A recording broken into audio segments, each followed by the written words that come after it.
Hello everyone. I never thought I'd be here, spilling my soul out to strangers, but I guess life has a funny way of ripping you apart when you least expect it. My name is Ethan. I'm 45 years old, and for the past 12 years, I've been married to Olivia, 42.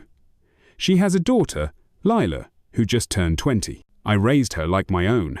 I never cared that she wasn't biologically mine. Love is more than blood. At least, that's what I used to believe.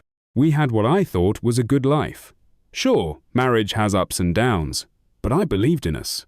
Olivia worked in corporate consulting, lots of travel, long conferences, late nights. I never questioned it. I trusted her. I trusted them. But trust is a fragile thing. It takes years to build and just one moment to shatter. That moment for me came on a random Saturday morning, in the most mundane way possible. I was cleaning out the attic, trying to make space for the things we kept meaning to store, but never did. That's when I found it, the suitcase. It was old, a little dusty, one of those hard shell ones she used to carry before switching to her sleek modern luggage. At first, I thought it was just another piece of junk we'd forgotten about, but when I unzipped it, everything changed. Inside were souvenirs, little trinkets, postcards, keychains, nothing unusual at first glance. But as I picked through them, my stomach started twisting itself into knots. A miniature Eiffel Tower, a Vegas shot glass, a snow globe from some ski lodge in Colorado, and then a small leather journal. My hands trembled as I flipped it open. Olivia had never mentioned going to France, or Vegas, or a ski trip. And yet, here were mementos from all those places. Maybe she just bought them for fun, I told myself. Maybe they were gifts. Maybe I was being paranoid. Then I opened the journal. The 5th of June, 2019. Touchdown in Paris. He's already waiting for me at the hotel bar. God, I've missed him. My breath caught in my throat. My eyes kept reading, even as my brain screamed at me to stop. The 7th of June, 2019. Woke up tangled in his arms. We stayed in bed all morning, sneaking kisses between sips of coffee. I feel so alive when I'm with him. Page after page, year after year. Vegas, New York, Chicago, Miami. Every so-called business trip was another rendezvous. Every conference, another stolen weekend. She was never working. She was never networking. She was never at another one of those endless corporate dinners she always complained about. She was with him. I don't remember when I started shaking, or when I started crying. But I remember sitting on that cold attic floor, gripping the journal like it might crumble in my hands. 12 years. 12 years of marriage, and at least 6 of them were a lie. I wanted to be the kind of man who confronted her immediately, the kind who demanded answers, who flipped tables, who shouted until his voice was hoarse. But I wasn't. I was the kind of man who spiraled. I needed more proof, more certainty, more pain apparently. So I dug deeper. That night, while Olivia slept beside me, peaceful, unaware, as if nothing in the world was wrong, I crept downstairs to her home office. I knew her passwords. She had trusted me with them. Her email was a goldmine. Flights, hotels, dinner reservations for 2. A private email thread with him, a man named Daniel. I don't know how to leave him, she had written to him just a few months ago, but I don't know how to let go of you either. And Daniel, the man she had chosen over me time and time again, replied, "You don't have to choose. You never have before." The betrayal didn't just cut deep, it gutted me. I clicked out of the emails, desperate for air. My world was spinning. I needed something real, something solid. And that's when I made my second discovery. Lila knew. In Olivia's sent folder, buried beneath years of digital debris, was an email from 2 years ago. To Lila. Subject: Please don't say anything. Sweetheart, I know this isn't fair to you, but I need you to promise me something. Your stepdad can never know about this. It would destroy our family. You know how much he loves us, and I don't want to lose that. I don't want to lose you. Please, Lila, just help me keep this between us. And below it, Lila's response. Mum, I don't want to lie to him. He's been good to us. He doesn't deserve this. And Olivia's final reply. I know, but sometimes we have to do things we don't want to do to protect the people we love. I stared at the screen, my vision swimming. I had always prided myself on being Lila's father, not by blood, but by choice. I had helped her with homework, cheered at her soccer games, stayed up late talking about her dreams and fears. I was the one she called when her first boyfriend broke her heart, the one she hugged on graduation day. But for 2 years, she had looked me in the eyes and lied. I felt something inside me break. I closed the laptop.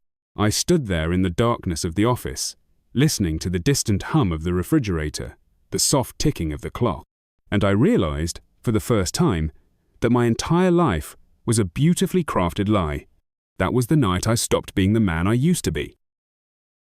I don't remember sleeping that night. Maybe I didn't. Maybe I just lay there in the dark, staring at the ceiling, feeling the weight of every lie pressing down on my chest. Olivia was right next to me, breathing softly, completely unaware that I knew everything, that I had seen every email, read every confession, uncovered every secret.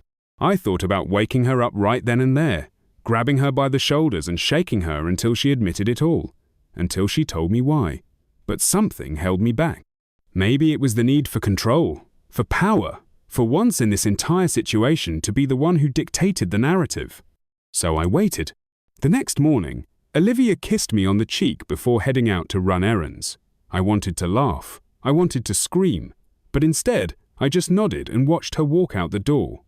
Lila was still asleep, probably hungover from whatever college party she had been at the night before. I had time. I needed to be sure, so I did something I never thought I'd do. I called her job. The receptionist was polite at first, but as soon as I asked about Olivia's travel schedule, she got cagey, told me she couldn't disclose that information. That's when I lied. I told her I was confirming details for a surprise anniversary trip and wanted to match up her work schedule, so I didn't conflict with any planned conferences. She softened immediately. "Oh, that's so sweet of you. Let me just check real quick." I held my breath. A few moments later, she was back. "Looks like Olivia hasn't had any conferences scheduled since... Oh wow, it's been a while. Maybe 3 years? I don't see anything recent on record. But you know how it is, consultants work all over the place. Maybe she's been handling things on the side? 3 years. 3 years. I forced out a chuckle, thanked her, and hung up. The final nail in the coffin. Every single business trip in the last 3 years was a lie. Every hug goodbye. Every promise of "I'll call you before bed." Every late-night text about long meetings and boring seminars. All of it was fabricated. I don't know how long I stood there, gripping my phone so tightly, my knuckles turned white. I had proof now. Undeniable proof. No more guessing. No more doubts. Just cold, hard betrayal staring me in the face. And I still wasn't done. I went back to her emails, this time digging into her financials. We shared a joint account, but she had a separate one for work expenses. She claimed she used it for business dinners and travel costs before being reimbursed. Bullshit. It didn't take long to find the truth. Dozens of charges at high-end restaurants, boutique hotels, luxury spas, none of them matching up with any legitimate business expenses. I cross-checked the dates with her travel records. Every single one lined up with her fake work trips. But the worst part? There were flight tickets. 2. One for her and one for Daniel. She wasn't just visiting him. They were traveling together. Romantic getaways disguised as corporate events. And I was the idiot funding half of it. By the time I closed the laptop, my hands were shaking. I felt like I was outside of my own body, watching myself unravel from a distance. I needed to get out of the house. I grabbed my keys and drove. No destination in mind, just an overwhelming need to escape the walls that suddenly felt like they were caving in. My car ended up in an old diner on the edge of town, the kind with sticky tables and coffee that tasted like burnt regret. I sat in a booth by the window, staring at my reflection in the glass. I looked, hollow. The waitress poured me a cup of coffee, but I didn't touch it. All I could think about was Olivia. Every memory of our life together played in my head like a cruel movie reel. The night I proposed, the way she cried happy tears and kissed me like I was the only man in the world. The time she got sick, and I stayed up all night making soup and rubbing her back until she fell asleep. The time she surprised me with a weekend trip for my birthday. Was that real? Or was she just making up for some other weekend she spent with him? And then there was Lila. Lila, who I had loved like my own. Lila, who knew and said nothing. I pulled out my phone and stared at her last text. Just 2 days ago. Love you, Dad. Thanks for the gas money. You're the best. Love. The word felt like a joke now. Was she thinking about the lies when she sent that text? Did she ever feel guilty? Did she ever look at me and wonder if I'd ever find out? I sat there for hours, watching the world move on while mine crumbled. By the time I drove back home, the sun was setting. Olivia was in the kitchen, chopping vegetables like it was any other night, like she wasn't living a double life, like she hadn't spent years betraying me. I stood in the doorway and just watched her. She must have felt my stare because she turned, smiling. Hey babe, you okay? I almost laughed. Was I okay? I wanted to grab the journal, shove it in her face, demand she explain every word, every lie. I wanted to scream at her, make her feel what I was feeling. But instead, I just smiled. Yeah, I lied. Just tired. She nodded, turning back to her cutting board. I was thinking we could open that bottle of wine we've been saving. Just a quiet night in, you and me. I felt something in my chest tighten. She was planning a romantic evening with me, the husband she had been lying to for years. And I was planning to destroy her entire life. I walked up behind her, wrapped my arms around her waist, pressed my lips to her neck like I had done 1,000 times before. She sighed, leaning into me. What was that for? I kissed her again. For everything, I whispered. Because this would be the last time she'd think we were okay, the last time she'd believe her secrets were safe, the last time she'd ever sleep under my roof. I pulled away, forcing a smile. I'll open the wine. She grinned. I'll set the table. And just like that, we played our roles. One last time. That night was the hardest night of my life.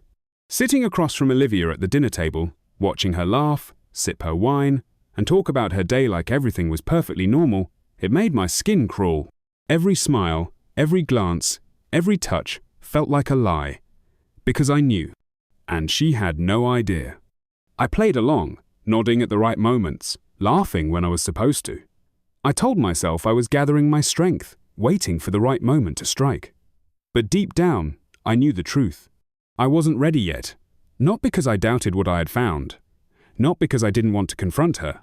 But because part of me still loved her. I hated that part of me. The part that wanted to believe there was some explanation, some way to make this not what it was. But the evidence was undeniable. She wasn't just some cheating wife who slipped up once, got drunk at a business trip, and made a mistake. No, this was calculated, this was deliberate. She had built a second life behind my back, and she had made Lila a part of it. I barely slept that night. I lay there, staring at the ceiling, listening to Olivia breathe softly beside me. I wondered how many nights she had lain in another bed, listening to him sleep. I wondered if she ever felt guilty. The next morning, I woke up to the smell of coffee. Olivia was already up, moving around the kitchen, humming to herself, like a good wife, like a faithful wife. Morning, babe, she called out as I walked in. I made your favorite. I looked at the plate she set in front of me. Scrambled eggs, bacon, perfectly toasted bread. The same breakfast she had been making me for years. But suddenly, it tasted different, bitter, stale, like it was poisoned with every lie she had ever told me. I barely took 2 bites before I pushed my plate away. I've got a busy day, I said, standing up. She barely glanced at me. Okay, love you. I froze. It was so casual, so easy for her, like it meant nothing. I should have said nothing. I should have walked out the door and kept my mouth shut, but I couldn't. I turned to face her. She was standing by the sink, rinsing out her coffee mug, completely unaware that her world was about to shatter. Do you? I asked. She looked up, confused. Do I what? Love me. She blinked, laughing a little like it was a joke she didn't quite understand. Of course I do. What kind of question is that? I stared at her, searching for something, some flicker of hesitation, some crack in the mask. But she was good. Too good. Just wondering, I said, forcing a smile. She smiled back. You're acting weird. I leaned in, kissed her forehead like I always did, and walked out the door. I didn't go to work that day. Instead, I went to see a lawyer. I needed to know my options. I needed to know exactly how much damage I could do. The attorney I met was sharp, cold, efficient. He didn't sugarcoat anything. Legally, You can't just empty out the joint account, he said after I laid everything out. But if you do it before she files, it complicates things for her. I nodded, absorbing every word. As for the house, if you can prove infidelity, it strengthens your case. But unless there's a prenup, she's still entitled to a portion of assets. Even if she was using our money to fund her affair. He sighed. Courts don't care about morality, Ethan. They care about the law. I clenched my jaw. I left his office with a plan. It wasn't perfect, but it was something. I was going to take back control. I was going to hit her where it hurt. But before I could do that, I needed one last thing. I needed to hear her admit it. That night, I set my phone to record and slid it under the couch cushion. Olivia was curled up next to me, scrolling through her phone, completely oblivious. I took a deep breath. Hey, I said, keeping my voice casual. She looked up. Do you ever think about what would happen if one of us cheated? Her fingers froze on the screen for half a second, not long enough for a normal person to notice. But I noticed. She laughed. Where is this coming from? I don't know. Just a thought. She rolled her eyes. Well, I don't think about it because I trust you, and I'd never do that to you. Liar. I pushed a little further. But hypothetically, if you did, do you think you'd tell me? She looked at me then, really looked at me, and for a split second, I saw it. The flicker of fear, the calculation. Then, just as quickly, it was gone. Of course I would, she said, smiling. But we don't have to worry about that, right? She leaned in and kissed me. I felt sick. That was the moment I knew she was never going to confess. She was going to lie until the bitter end, until I forced her to tell the truth. The next day, I called her office again. I wasn't polite this time. I told them I was her husband, and I needed to confirm some of her travel details. The woman on the other end hesitated. I really shouldn't. It's important, I said, my voice like steel. She sighed. All right, what do you need? I asked about her upcoming trip. The one she told me was in Dallas. There was a pause. Sir, Olivia doesn't have any travel booked for Dallas. In fact, she hasn't scheduled any travel at all for the next few months. I gripped the phone so tightly my knuckles turned white. Are you sure? I asked, my voice dangerously calm. Positive. Maybe she's taking personal time? Personal time? Yeah, with Daniel. I thanked her and hung up. The rage inside me burned white-hot. That night, I watched Olivia pack her bags. She hummed as she folded her clothes, zipped up her suitcase, kissed me goodbye, and I let her go. I let her walk out the door, thinking she had gotten away with it. But when she came back, I would be waiting, and her life would never be the same again. I spent the entire weekend preparing. Every minute that Olivia was gone, I was working behind the scenes, making sure that when she walked back through that door, she wouldn't recognize the life she had so carefully built on lies. First, I emptied our joint account. Every last cent, I transferred it into a separate account in my name only. I knew it wasn't entirely legal, and I knew a court would probably make me split it later, but I didn't care. I wanted her to feel it, to wake up one day and realize that the man she betrayed had ripped the foundation out from under her. Then, I changed the locks. Some people might call that extreme, but I didn't care. She had no right to walk back into my home, the home I had built for us, after using it as a pit stop between her real life with Daniel. I was done letting her waltz in and out like nothing had changed. But the hardest part, the part that broke something inside me, was Lila. I sat in her room that night, staring at the photographs on her walls. Pictures of us, holidays, birthdays, moments I thought were real. She had called me dad for 10 years. 10 years of bedtime stories, scraped knees, late-night talks about her future. And yet, when it came down to it, she had chosen Olivia. She had chosen silence. I kept replaying that email in my head. The way she had resisted at first told Olivia she didn't want to lie to me. But in the end, she had. For 2 years. I thought about how she had looked me in the eye all this time, laughing at my jokes, hugging me after long days at work, texting me for gas money and college advice. And the worst part? If I had never found out, she would have kept lying. I couldn't let that go. So I packed her things. Not all of them. Just the essentials. Enough for her to grab and go. I didn't throw anything away, but I made it clear. I wasn't going to let her live here like nothing had happened.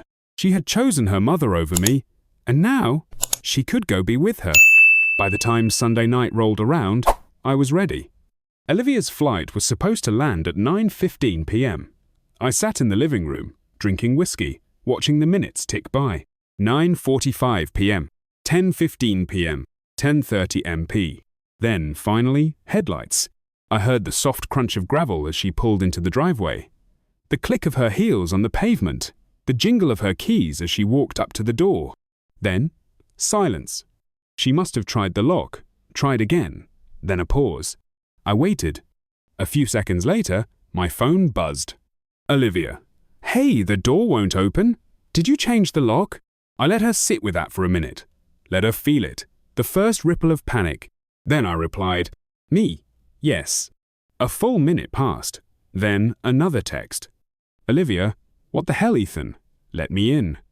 I stood up, walked to the door, and opened it just enough to see her standing there. Her suitcase at her feet. Her eyes wide, flickering between anger and confusion. What's going on? She demanded. I leaned against the frame, taking a slow sip of my drink. How was Dallas? She blinked. What? I tilted my head. Your trip, the one you told me, was for work. Something shifted in her expression. A flicker of recognition. Fear. It was fine, she said cautiously. Can you let me in now? This isn't funny. I let out a soft laugh, shaking my head. Oh, I think it's hilarious, actually. She crossed her arms. Ethan, let me in. Number. Her mouth opened, then shut. What? I stepped aside just enough for her to see inside the house. See the empty spaces where her things used to be. The missing wedding photos. The absence of her. Ethan, she said again. But this time, her voice wasn't angry. It was shaking. I know, I said. She swallowed hard. You know, what?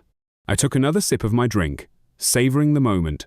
Then I pulled my phone from my pocket and scrolled through the photos, the journal, the emails, the flight records, the messages between her and Daniel. Then I turned the screen toward her. I watched the color drain from her face.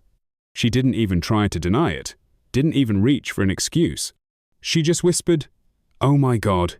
I let the silence stretch. Let her feel the weight of it. You're not coming back in this house, I said finally, my voice steady. Not tonight. Not ever. Tears welled in her eyes. Ethan, please. I held up a hand.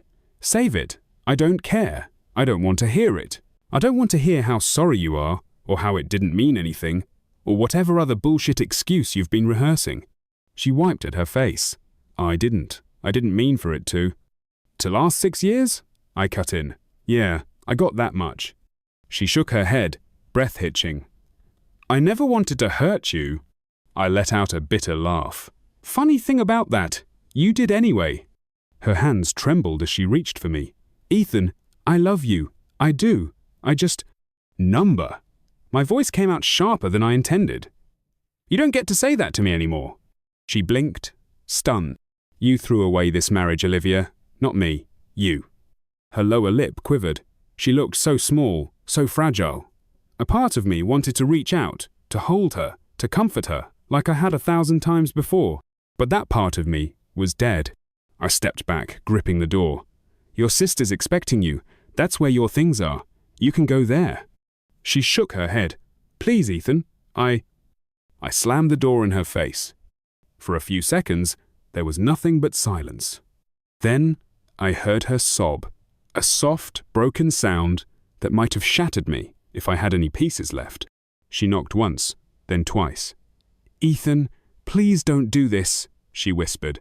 I leaned my forehead against the door, breathing in deep, trying to steady myself. Then I turned the lock and walked away. I didn't look back. The house felt different after I locked that door. Quieter, colder, like it wasn't mine anymore, like it was just an empty shell I was standing in, waiting for something to happen. I stood there for a long time, staring at the door, listening to Olivia's muffled sobs on the other side. But I didn't open it. I didn't say another word. Eventually, her footsteps faded. The car door slammed. The engine roared to life. And just like that, she was gone. I should have felt relieved, should have felt powerful, Should have felt something other than this aching emptiness clawing at my ribs. But the moment she drove away, all I felt was exhausted. I poured another drink, sat down on the couch, and let my head fall back. Then my phone buzzed. I didn't have to check to know who it was. Lila, Mum just called me. What the hell is going on? I stared at the screen, my chest tightening. I could picture her, sitting in her dorm room, phone in hand, waiting for an answer, expecting one. I let the message sit. A minute, 2, then another buzz. Lila, Dad? Dad. The word felt heavy now, like it didn't belong to me anymore. I exhaled slowly, rubbing my temples, then finally typed out a response. Me? Come home? Now. She read it instantly. The little typing bubble appeared, then disappeared. Then, Lila, okay? I turned off my phone and waited. It took her 45 minutes to get home. When I heard her car pull into the driveway, I was already standing in the entryway, arms crossed, watching the door. She stepped inside cautiously, eyes flickering around like she could feel the change in the air. She was still in her campus hoodie, her backpack slung over one shoulder, looking like any other normal college student. But she wasn't normal to me anymore. She saw my face and froze. Dad! Sit down. Her brows knitted together, but she obeyed, dropping onto the couch. I didn't sit. I stood in front of her, staring down, waiting for her to meet my eyes. When she finally did, I asked the question I already knew the answer to. How long have you known? Her breath hitched. Don't lie to me, Lila. She swallowed hard. 2 years. I had already known, but hearing her say it out loud, admitting it, felt like a knife to the gut. I nodded slowly, letting the silence stretch, watching her shift under the weight of it. You looked me in the eye for 2 years and lied. I didn't. I cut her off with a sharp laugh. Don't. Just don't. She blinked rapidly, her hands twisting in her lap. I didn't want to hurt you. You didn't want to hurt me? My voice came out rougher than I expected, but I didn't care. You let me believe in a life that didn't exist. You let me love a woman who didn't love me. You let me think I had a family. You do? No, I snapped. I don't. She flinched like I had struck her. I thought she was going to stop. She told me she would. I let out a slow breath, forcing myself to stay calm. And when she didn't, her eyes glistened, guilt written all over her face. I was scared. I tilted my head. Of what? She bit her lip. Of losing you. I should have felt something then. Some small flicker of sympathy, some ounce of understanding. But I didn't, because it was too late for that. I walked to the corner of the room, picked up the small duffel bag I had packed for her, and set it down at her feet. She stared at it, then at me. What is this? You're going to stay with your mother. Her breath caught. Number? Yes. She shook her head violently. No, please, Dad, I took a step back. Don't call me that. Tears spilled over. I am your daughter. I exhaled sharply. Are you? She let out a strangled sob, clutching the sleeves of her hoodie like she was trying to hold herself together. I didn't want this. I didn't. But you let it happen, I said, my voice quiet now. You chose her, and now you get to live with that choice. She was crying full force now, shaking her head, hands trembling. Please don't do this. I love you. I clenched my jaw. Then you shouldn't have lied to me. She opened her mouth, closed it. Then, finally, she grabbed the bag. I didn't say another word. I didn't watch as she walked out the door. I didn't listen for the sound of her car pulling away. I just stood there, staring at the empty space where she had been, feeling the last pieces of my old life crumble around me. And then, finally, I let myself break. I barely remember the hours after Lila left. Everything felt distant, like I was watching myself from the outside, like none of it was real. The silence in the house was deafening. No footsteps padding down the hallway, no soft hum of Olivia cooking in the kitchen, no random texts from Lila asking if I could Venmo her for coffee. Just me, alone. At some point, I found myself in the kitchen, pouring another drink. I lost count after the third glass, maybe the fourth. I wasn't drinking to get drunk. I wasn't drinking to forget. I was drinking because I didn't know what else to do. My phone buzzed. I ignored it. Buzzed again. Then again. I finally glanced at the screen. Olivia. I let it go to voicemail. Then came another, and another, until I turned the damn thing off and tossed it onto the counter. I didn't want to hear her voice. Didn't want to listen to whatever excuses she had lined up. Then, another thought hit me.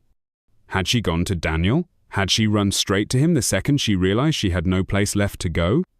I hated how much I cared about that answer. Sometime after midnight, I dragged myself upstairs. The bed felt foreign now, like it wasn't mine. Like it had belonged to some other man, some poor bastard who had spent years sleeping next to a woman who never really loved him. I should have slept on the couch, but I laid down anyway, and I closed my eyes. When I woke up, the house was still empty. It had been a long time since I'd been in a house that quiet. Even when Olivia was traveling, Lila had always been there, or the television had been on, or something, anything, had filled the space. Now there was nothing. I went downstairs, made coffee, and checked my phone.